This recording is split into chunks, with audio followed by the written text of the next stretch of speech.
اگر میری ایمان سے دوستی ہو جاتی تو اگلا مرحلہ بھی طے کر لیتا۔ میری ابھرتی ہوئی جوانی کو ایک کنارے کی ضرورت تھی اور میں نے اپنے لیے ایک کنارہ بنانے کی کوشش کر رہا تھا۔ ٹھیک ہے، میں رات کو آ کر لے جاؤں گا، ویسے بھی ابھی میں نے ایک چکر ڈیرے کا بھی لگانا ہے، واپسی پر شاید مجھے رات ہو جائے گی۔ اس نے رضامندی ظاہر کی تو میں نے ایک اور کوشش کرنے کا فیصلہ کیا۔ چچا، میں خود ہی ایمان کو گھر چھوڑ جاؤں گا، میں ایمان پر ایک اور ٹرائی کرنا چاہتا تھا۔ رات کو واپسی پر اندھیرا ہوتا ہے اور میں اسی اندھیرے کا فائدہ اٹھا کر اس کا ہاتھ پکڑ لیتا۔ مجھے اپنی کشتی کنارے لگتی محسوس ہونے لگی تھی، لیکن اسلم نے میرے سارے ارمانوں پر پانی پھیر دیا۔ نہیں بیٹا، تم رہنے دینا، میں خود ہی آ کر لے جاؤں گا، اس نے فیصلہ کن لہجے میں کہا۔ چلو ایمان، امی انتظار کر رہی ہوگی، میں نے ایمان سے کہا اور بیرونی دروازے کی طرف بڑھ گیا۔ ایمان خاموشی سے میرے پیچھے پیچھے چلنے لگی۔ یار تم لوگ بھی نا، کتنی دیر لگا دی تم لوگوں نے، میں گھنٹے سے تمہارا انتظار کر رہی تھی۔ ارم نے ہمیں گھر میں داخل ہوتے دیکھا تو لپک کر ہمارے پاس آ گئی۔ وہ ایمان کو لے کر چولہے کے پاس بیٹھ گئی اور اس سے باتیں کرنے لگی۔ وہ باتیں کرنے کے ساتھ ساتھ سموسے بھی کھا رہی تھی۔ او ہیلو، میں صبح سے ذلیل ہو رہا ہوں، ابھی ایمان آ گئی تو مجھے کونے میں لگا دیا ہے۔ مجھے بھی بھوک لگی ہے۔ مجھے اپنے آپ کو نظر انداز ہوتا دیکھ کر غصہ آ گیا۔ جی بھائی، میں بھی آپ کو پراٹھا دیتی ہوں، سموسے بھی آپ کھاؤ گے نا؟ ارم نے جلدی سے ایک پلیٹ میں پراٹھا رکھا اور اس کے اوپر 3-4 سموسے رکھ دیے۔ میں نے ارم کے ہاتھ سے پلیٹ پکڑی اور وہیں زمین پر بیٹھ کر کھانے لگا۔ مجھے ایمان کے پاس بیٹھ کر کھانا اچھا لگ رہا تھا۔ ایمان ارم کے ساتھ گھل مل گئی تھی اور کچھ ہی دیر میں دونوں ایک دوسرے کی پکی سہیلیاں بن گئی تھی۔ ایمان ارم کو اپنے گاؤں کے بارے میں بتانے لگی۔ وہ گجرات سے یہاں آئی تھی اور گجرات بہاولپور سے بہت دور تھا۔ ہم ریگستانی لوگ تھے، لیکن گجرات میں بہت زیادہ بارشیں ہوتی ہیں۔ وہ سرسبز و شاداب علاقہ تھا، یہاں چاول اور گنے کی کاشت ہوتی ہے۔ رضوان، تم اٹھو ادھر سے، تم کیوں لڑکیوں کے بیٹھ کر ان کی باتیں سن رہے ہو؟ امی نے مجھے ڈانٹتے ہوئے کہا۔ ایمان بیٹی کیسی ہو؟ امی نے شفقت سے ایمان کے سر پر ہاتھ پھیرتے ہوئے کہا۔ جی خالہ، میں ٹھیک ہوں۔ ایمان امی کو دیکھ کر کھڑی ہو گئی۔ تم نے اگر کھانا کھا لیا تو نکلو، لڑکیوں کو باتیں کرنے دو، امی نے ایک بار پھر مجھے خفا ہو کر کہا تو میں نے اٹھنے ہی میں عاقبت سمجھی۔ اس کو رات کا کھانا بھی بنا کر دینا ہے، ادھر بہانہ مار کر آیا ہوں، رات کو چچا آ کر لے جائے گا ہماری اس چچی کو۔ میرا اٹھنے کو دل نہیں کر رہا تھا، اس لیے میں نے ایمان پر طنز کرتے ہوئے کہا، جس کا اچھا خاصا برا منایا۔ ارم، کچھ لوگ اتنے ڈرپوک ہوتے ہیں جن کی ایک انگلی لگاتے بس جان نکلتی ہے، ایمان نے نارمل لہجے میں ارم سے کہا تو میری سچ میں جان نکل گئی۔ اگر وہ بھی ہاتھ والی بات بتا دیتی تو مجھے امی کی جوتوں سے کوئی نہیں بچا سکتا تھا۔ گھر میں میری اچھی خاصی عزت تھی اور میں اس کو خراب نہیں کرنا چاہتا تھا۔ ارم، اگر دکان سے کوئی چیز وغیرہ منگوانی ہو تو مجھے بتا دینا، میں لا دیتا ہوں، اپنی سہیلی سے بھی پوچھ لو، اگر کچھ چاہیے تو میں لا دیتا ہوں، میں نے ایمان کی طرف التجائی نظر سے دیکھتے ہوئے کہا۔ میں نے دل میں پکا ارادہ کر لیا تھا کہ آج کے بعد کبھی اس کو چھونے کی کوشش نہیں کروں گا۔ میں حقیقت میں ڈر گیا تھا۔ رضوان بھائی، آپ جاؤ، ہمیں کسی چیز کی ضرورت نہیں ہے۔ ارم اور امی کا دھیان میری طرف گیا تو ایمان نے مجھے آنکھ ماری۔ اس کے چہرے پر ابھی بھی مسکراہٹ تھی، لیکن میرے چہرے کا رنگ اڑ گیا تھا۔ اگر میں 1 منٹ بھی اور رکتا تو ایمان شاید سب کچھ بتا دیتی، مگر میں نے ان کو ان کے حال پر چھوڑا اور اندر کمرے میں آ کر چارپائی پر لیٹ گیا۔ تھوڑی دیر بعد تینوں بھائی بھی کرکٹ کھیل کر واپس آ گئے۔ 2-3 بار ارم مجھے باہر لے جانے گیا، لیکن میں نے منع کر دیا۔ میرا باہر جانے کو دل نہیں کر رہا تھا۔ میں ڈر رہا تھا کہ اگر ایمان نے کوئی بات کر دی تو کام خراب ہو جائے گا، لیکن ایمان نے ایسی کوئی بات نہیں کی۔ ایمان ہنسمکھ اور ملنسار لڑکی تھی۔ خدا نے اس کو حسن کی دولت سے بے حساب نوازا تھا اور وہ بہت جلد لوگوں میں گھل مل جاتی تھی۔ شام تک وہ ہمارے گھر کی ایک فرد بن چکی تھی۔ شام کو جب ابو گھر آئے تو وہ بھی ایمان سے مل کر بہت خوش ہوئے، انہیں بھی ایمان بہت پسند آئی۔ بھائی اٹھو، کھانا تیار ہو گیا ہے۔ ارم مجھے کھانے پر بلانے آ گئی۔ مجھے بھوک نہیں، میرے سر میں درد ہو رہا ہے، آپ لوگ کھانا کھاؤ۔ ابھی بھی میرا باہر جانے کو دل نہیں کر رہا تھا۔ ارم 1 منٹ تک مجھے گھورتی رہی اور پلٹ کر واپس چلی گئی۔ پتہ نہیں اس نے باہر جا کر کیا کہا۔ گھر کے سارے افراد میری چارپائی کے گرد اکٹھے ہو گئے۔ کیا ہو گیا ہیرو کو؟ ایمان نے شرارتی لہجے میں کہا تو سارا گھر ہنسنے لگا۔ سنا ہے کہ ہیرو کے سر میں درد ہو رہا ہے۔ ایمان ایک بار پھر مذاق کے موڈ میں تھی۔ میں ٹھیک ہوں، میں نے جلدی سے اٹھ کر چپل پہنی اور سین میں لگے نلکے پر ہاتھ دھونے لگا۔ ہماری بیٹی ایمان تو لگتا ہے کہ ڈاکٹر ہے، 1 منٹ میں ہی رضوان کو ٹھیک کر دیا۔ ابو نے بڑی اپنائی سے ایمان کے سر پر ہاتھ رکھتے ہوئے کہا۔ ارم اور ایمان نے باہر سین میں کپڑا بچھا کر کھانا لگا دیا۔ ہم سب گھر والے زمین پر ہی کپڑا بچھا کر کھانا کھاتے تھے۔ میں ہاتھ دھو کر دسترخوان پر بیٹھ گیا۔ ہلکی پھلکی گپ شپ لگاتے ہم نے کھانا ختم کیا تو ایمان نے ارم کے ساتھ مل کر برتن اٹھا لیے۔ کتنی پیاری بچی ہے، بالکل ہماری ارم کی طرح لگ رہی ہے۔ خدا نے پتہ نہیں کہ اس بچی کے نصیب اچھے نہیں لکھے۔ میرے ابو ایک جہادیدہ آدمی تھے، ایمان اور اسلم کی اس بے جوڑ شادی پر ان کا دل بھی دکھی ہوا تھا، لیکن وہ بھی اس معاشرے کا ایک حصہ تھے۔ ہم غریب لوگ تھے اور ایمان کے لیے کچھ نہیں کر سکتے تھے۔ ایمان اور ارم نے مل کر برتن دھو لیے تھے اور اب وہ دونوں ابو کے دائیں اور بائیں آ کر بیٹھ گئی تھی۔ ایک دن میں ہی ایمان نے میرے سارے گھر والوں کو اپنا دیوانہ بنا لیا تھا۔ چاچو آپ چائے پیو گے؟ میں چائے بہت اچھی بناتی ہوں، ایمان نے ابو کے گلے میں بازو ڈالتے ہوئے کہا۔ ہاں بیٹا، ایک کپ چائے بنا دو، ابو نے ایمان کے گالوں کو نرمی سے چھوتے ہوئے کہا۔ ابو آپ کب سے چائے پینے لگے ہو؟ ارم نے حیرانگی سے ابو سے پوچھا۔ ہمارے سارے گھر والے حیران ہو کر رہ گئے تھے۔ ابو نے زندگی میں کبھی چائے نہیں پی تھی، وہ چائے نہیں پیتے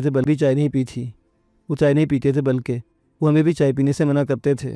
گھر میں چائے صرف امی ہی پیتی تھیں، ہم بچے کبھی کبھی امی کے سائے تیرے پیارے آج ایمان باجی کے ہاتھ سے چائے پئیں گے، عامر نے باقاعدہ اعلان کرتے ہوئے کہا۔ وہ ہم سب سے چھوٹا تھا اور اس نے آتے ہی ایمان کو باجی بنا لیا تھا۔ تھوڑی دیر تک ایمان چائے بنا کر لے آئی تو ہم سب نے اپنی اپنی چائے کی پیالی پکڑی اور چائے کی چسکیاں لینے لگے۔ میری امی چائے بہت اچھی بناتی تھی۔ ماں کے ہاتھ کا کھانا بچوں کو ہمیشہ اچھا لگتا ہے، لیکن مجھے ایمان کے ہاتھ کی بنی ہوئی چائے زیادہ مزیدار لگ رہی تھی۔ ایمان چائے واقعی بہت اچھی بناتی تھی۔ ابو باہر چچا اسلم آیا ہے، ایمان کو گھر لے جانے کے لیے۔ دروازے پر دستک سن کر عامر باہر گیا تھا، اس نے واپس آ کر کہا، بیٹا اسلم سے کہو کہ وہ گھر چلا جائے، میں کھانا پیک کر کے خود ایمان کو گھر لے کر آ جاتا ہوں، ابو نے عامر سے کہا، اور ارم اٹھ کر اسلم کے لیے کھانا پیک کرنے لگی۔ ایمان کی شوخی اچانک ختم ہو گئی تھی، ابو کسی ہرنی کی طرح خوفزدہ لگ رہی تھی، وہ ہولے ہولے کانپ رہی تھی۔ چلو بیٹا میں تم کو گھر چھوڑا ہوں۔ کھانا پیک ہو گیا تو ابو نے ایمان کے سر پر ہاتھ رکھتے ہوئے کہا، ایمان بیٹی۔ ابو نے ایمان کو گلے سے لگا لیا۔ ایمان بیٹا، مجھے نہیں معلوم کہ تمہارے باپ کی کیا مجبوری تھی جو اس نے اتنی پیاری بیٹی اسلم کے ہاتھ میں فروخت کر دی، لیکن یقین کرو میری بیٹی، تم میری ارم کی طرح ہو اور میں تیرے باپ کی جگہ ہوں۔ خدا اپنے بندوں کو آزمائش میں ڈالتا ہے، ثابت قدم رہنا میری بیٹی، خدا کوئی نہ کوئی راہ نکال دے گا۔ وہ ہولے ہولے ایمان کی کمر پر تھپ تھپا کر اسے دلاسا دے رہے تھے اور ایمان آہستہ آہستہ واپس اپنے روایتی موڈ میں آنے لگی۔ بیٹا اپنے آپ کو کبھی اکیلا مت سمجھنا، ارم تمہاری بہن اور یہ چاروں تمہارے بھائی ہیں، یہ تمہارا اپنا گھر ہے، تم جب مرضی سے اس گھر میں آ سکتی ہو۔ ابو نے ایمان کو تسلی دیتے ہوئے کہا تو اس کا چہرہ چمکنے لگا اور اس کی آنکھوں میں ایک بار بھی شرارت آ گئی۔ چاچو، ایک بہن اور 3 بھائی، یہ ہیرو میرا بھائی نہیں ہے، اس نے میری طرف اشارہ کرتے ہوئے کہا۔ پورا گھر ایمان کی بات پر مسکرانے لگا اور میں نظامت سے ادھر ادھر دیکھنے لگا۔ کیوں جی، یہ تمہارا بھائی کیوں نہیں ہے؟ ارم ایمان کی باتوں سے لطف اندوز ہو رہی تھی۔ ہم کو چھوٹی موٹی چیز تھوڑی ہے جو ایسے راہ چلتے ہوئے کسی کو اپنا بھائی بنا لیں۔ ایمان احمد کا بھائی بننا قسمت والوں کو نصیب ہوتا ہے، کیوں راضی صاحب؟ ہم ایسے ہی کسی کو تھوڑی بھائی بنا سکتے ہیں؟ اس نے میرے نام کو مختصر کرتے ہوئے کہا۔ جی راضی بھائی، ایمان ہر کسی کو اپنا بھائی نہیں بناتی، ارم نے ایمان کا ساتھ دیتے ہوئے کہا۔ چلو بیٹی، دیر ہو رہی ہے۔ ابو ایمان کو ساتھ لے کر اس کے گھر کی طرف چل دیے اور ہم لوگ پیچھے کافی دیر تک ایمان کی باتیں کرتے رہے۔ اگلے دن چونکہ ہم سب نے اسکول جانا تھا، اس لیے ہم سب نے رات کو ہی اپنے اپنے اسکول بیگ تیار کیے اور سو گئے۔ اگلے دن میں صبح صبح جاگا تو ایمان امی کے ساتھ چولہے کے پاس بیٹھی روٹیاں بنا رہی تھی۔ اسلم نے چونکہ صبح صبح کام پر جانا تھا اور ایمان گھر میں اکیلی ہو جاتی، اس لیے وہ ایمان کو ہمارے گھر چھوڑ کر خود کام پر چلا گیا۔ امی اس بلا کو کدھر صبح صبح اپنے پاس بٹھایا ہوا ہے؟ میری رات خیریت سے گزر گئی تھی اور ایمان نے ہاتھ لگانے والی بات کسی کو نہیں بتائی تھی، اس لیے میں شیر ہو گیا تھا۔ خالہ، یہ آپ کا ہی بیٹا ہے نا؟ ایک بار سیالکوٹ والوں سے پوچھ لو کہ انہوں نے غلطی سے غلط لڑکا تو نہیں دے دیا آپ کو؟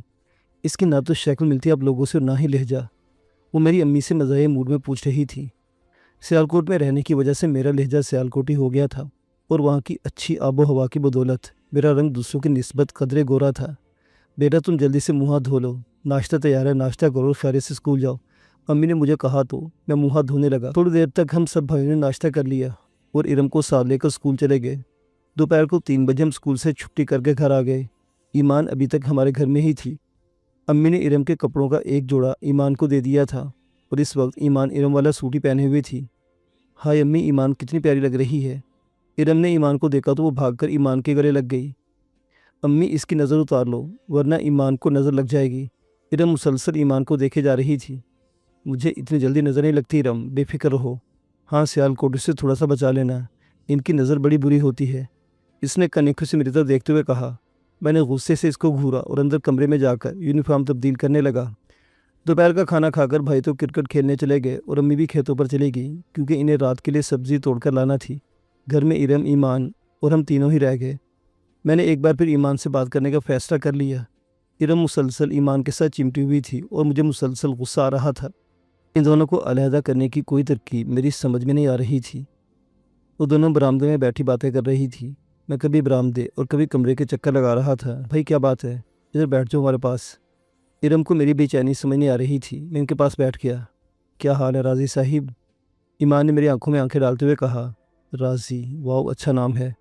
آج سے میں بھی اپنے بھائی کو راضی ہی کہوں گی۔ ارم نے ایمان کے کندھے پر ہاتھ رکھتے ہوئے کہا۔ میرے اس نئے نام کا آغاز ہو رہا تھا۔ ایمان نے محبت سے میرا نام راضی رکھا تھا۔ وہ ہمیشہ مجھے راضی ہی کہا کرتی تھی اور آہستہ آہستہ یہی نام میری شخصیت کا حصہ بن گیا۔ آج مجھے گاؤں میں سب راضی ہی کہتے ہیں۔ ارم تم اپنے اسکول کی یونیفارم تو تبدیل کر لو، ابھی تک وہی کپڑے پہنے ہوئے ہو۔ میں نے ارم کو یاد دلایا تو وہ کمرے میں کپڑے تبدیل کرنے چلی گئی۔ برآمدے میں اور ایمان اکیلے رہ گئے۔ مجھے ایمان کے ساتھ تنہائی مل گئی تھی۔ آج اسکول میں بیٹھ کے میں نے جو منصوبے بنائے تھے وہ سب ہوا ہو گئے اور میرے دماغ نے جیسے کام کرنا چھوڑ دیا۔ مجھے صرف 4-5 منٹ ہی ملے تھے۔ اگر ارم کپڑے بدل کر آ جاتی تو پھر مجھے کبھی یہ موقع نہ ملتا۔ انہیں 4-5 منٹوں میں مجھے کرنا تھا جو کچھ، لیکن میری ہمت جواب دے رہی تھی۔ ایمان، میں نے بمشکل کہا۔ میری ٹانگیں کانپنے لگی۔ جی۔ وہ زمین کی طرف دیکھنے لگی۔ تم مجھے بھائی کیوں نہیں کہتی ہو؟ میں نے ہمت جمع کرتے ہوئے کہا۔ جی وہ مجھے اچھا نہیں لگتا آپ کو بھائی کہنا۔ اس نے شرماتے ہوئے کہا تو مجھے حوصلہ مل گیا۔ تو میرے سامنے سر جھکائے بیٹھی تھی اور ارم کسی بھی پل باہر آ سکتی تھی۔ اگر وہ مجھے بھائی نہیں سمجھتی تھی تو اس کا مطلب تھا کہ مجھ سے دوستی کرنا چاہتی ہے۔ میں نے ایک بڑا قدم اٹھانے کا فیصلہ کر لیا، آر یا پار۔ رضوان بیٹا کچھ تو کرو، میں نے دل میں اپنے آپ سے کہا اور ہاتھ بڑھا کر اس کے بائیں گال پر رکھ دیا۔ روئی کی طرح سفید نرم گال، میرے ہاتھ کی انگلیاں اس کی گال میں پیوست ہو گئی۔ کیا کر رہے ہو؟ اس نے قدرے اونچی آواز میں کہا اور میرا ہاتھ جھٹک دیا۔ کیا ہوا بھائی، آپ کھڑے کیوں ہو؟ بیٹھ جاؤ نا۔ ارم کپڑے تبدیل کر کے آ گئی تھی۔ نہیں کچھ نہیں، میں ڈیرے پر جا رہا ہوں، تم دروازہ اندر سے بند کر لو، میں نے گھبراہٹ کو چھپاتے ہوئے کہا اور جلدی گھر سے نکل گیا۔ مجھے ایمان کی سمجھ نہیں آئی تھی۔ پتہ نہیں اس اتنی جلدی غصہ کیسے آ گیا تھا۔ شاید میں نے اس کی گالوں کو ہاتھ لگا کر غلط کیا تھا، لیکن اب کیا ہو سکتا تھا۔ میں ڈیرے پر جانے کی بجائے یوں ہی بے مقصد گلیوں میں گھومتا رہا۔ جب شام کا اندھیرا پھیلنے لگا تو میں گھر آ گیا۔ میں شرمندہ تھا اور ایمان کا سامنا نہیں کرنا چاہتا تھا۔ میں نے سوچا کہ وہ اب تک اپنے گھر جا چکی ہوگی، مگر میرا اندازہ غلط نکلا۔ وہ ابھی تک ہمارے گھر میں بیٹھی ہوئی تھی۔ اس کو دیکھ کر مجھے غصہ آ گیا۔ لو راضی بھی آ گیا۔ ابو نے مجھے گھر میں داخل ہوتے دیکھ لیا۔ ایمان کی دیکھا دیکھی ابو بھی مجھے راضی کہنے لگے تھے۔ ادھر چلے گئے تھے راضی بیٹا؟ امی نے میرا بازو پکڑ کر مجھے اپنے پاس بٹھانا چاہا، لیکن میں نے ان سے اپنا بازو چھڑا لیا۔ امی میرا نام راضی نہیں، مجھے رضوان کہو یا نانو، کوئی مجھے راضی نہیں کہے گا، میں نے غصے سے کہا اور اندر کمرے میں چلا گیا۔ کیا ہوا اسے؟ بڑا غصے میں لگ رہا ہے۔ ابو نے ارم کی طرف دیکھتے ہوئے کہا تو اس نے لا علمی سے کندھے اچکا دیے۔ جاؤ اسے لے کر آؤ، پھر کھانا کھاتے ہیں، مجھے جلدی سونا ہے تاکہ صبح جلدی کام پر جا سکوں۔ کل بھی بہت دیر ہو گئی، اس لیے نیند پوری نہیں ہو سکی۔ ابو کل ایمان کو چھوڑنے گئے تھے تو وہاں چاچا اسلم کے پاس ہی بیٹھ گئے تھے۔ رات کو ان کی واپسی بڑی دیر سے ہوئی تھی، اس لیے ان کو نیند پوری نہیں ہوئی تھی۔ میں لے کر آتی ہوں سیالکوٹی شہزادے کو، ایمان نے اونچی آواز سے کہا اور وہ میرے کمرے کی طرف بڑھنے لگی۔ میں اپنے چہرے پر چادر اوڑھ کر لیٹ گیا۔ لگتا ہے ہمارا شہزادہ ناراض ہو گیا ہے، ایمان نے میرے چہرے سے چادر ہٹا کر کہا۔ وہ اکیلے ہی کمرے میں آئی تھی اور باقی سارے گھر والے سین میں بیٹھے ہوئے تھے۔ چلو تمہیں باہر بلا رہے ہیں۔ ایمان نے میرے اوپر سے چادر اٹھا کر ایک طرف رکھ دی۔ میں نے نہیں جانا، تم جاؤ، اور مجھے تم سے بات بھی نہیں کرنی، میں نے ناراضگی سے کہا۔ چلو اٹھو، غصہ چھوڑ دو، میں تمہیں لینے آئی ہوں۔ وہ مجھے منانے لگی۔ تم کیوں مجھے لینے؟ تم اپنے گھر جاؤ، میں خود ہی باہر آ جاؤں گا، میں نے اپنے گھر کی دھونس جماتے ہوئے کہا۔ چلو جیسے آپ کی مرضی، ورنہ ہم تو دوستی کرنے آئے تھے، شاید آپ کو ہی ہماری دوستی پسند نہیں، اس نے محبت بھرے لہجے میں کہا، اور میرا سارا غصہ جھاگ کی طرح بیٹھ گیا۔ نہیں میں چلتا ہوں، بس 1 منٹ، میں نے جلدی کہا اور اٹھ کر چارپائی پر بیٹھ گیا۔ ابھی ہم دوست ہیں نا، میں نے خوشی سے کھلکھلاتے ہوئے کہا تو اس نے اس بات میں سر ہلا دیا۔ ہاں راضی، دوستی تو کر لی اور آج سے ہم دوست ہیں، اس سے مسکراتے ہوئے کہا اور میرا دل خوشی سے اچھلنے لگا۔ زارس دوپہر کو تم نے اس گال کو گندا کر دیا تھا، اب دوسرے گال کو بھی گندا کر دو یار۔ اس نے اپنے بائیں گال پر اپنا ہاتھ رکھا اور دایاں گال میرے آگے کر دیا۔ ایک گناہگار شخص کو جیسے اچانک جنت مل گئی ہو، نرم و ملائم احساس میری انگلیوں کی پوروں سے ہو کر میری روح تک کو سرشار کرنے لگا اور میں دنیا بھول گیا۔ اگر یہ سلسلہ مزید تھوڑی دیر اور چلتا تو شاید میں ہمیشہ کے لیے لذت کی گہرائیوں میں کھو جاتا، لیکن اس نے اپنے چہرے سے میرا ہاتھ ہٹا دیا۔ چلو باہر سب انتظار کر رہے ہیں۔ وہ پری پہ کر واپس مڑی اور کمرے سے باہر نکل گئی۔ میں اس کے پیچھے پیچھے باہر آ گیا۔ راضی بیٹا، ایمان کو گھر چھوڑاؤ۔ ہم کھانا کھا کر فارغ ہوئے تو ابو نے مجھ سے کہا، جی ابو جی۔ میں جلدی سے کھڑا ہو گیا۔ گلی میں اندھیرا ہوتا تھا اور میں اس اندھیرے میں کچھ کرنا چاہتا تھا۔ چلو راضی، ایمان نے مجھ سے کہا تو میں اسے لے کر باہر آ گیا۔ گلی میں وہ میرے پیچھے پیچھے چلنے لگی۔ میں نے خاموشی سے گلی کراس کی، اسے لے کر اس کے گھر کے دروازے کے سامنے کھڑا ہو گیا۔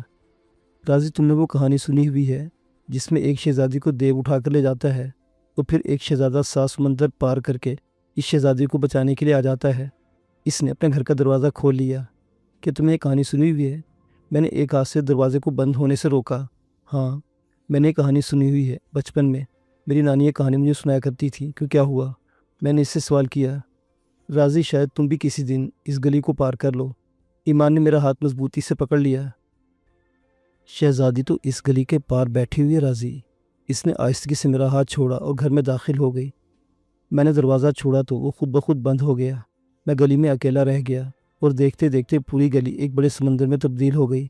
بے یار و مددگار اس سمندر میں ہاتھ پاؤں مارنے لگا۔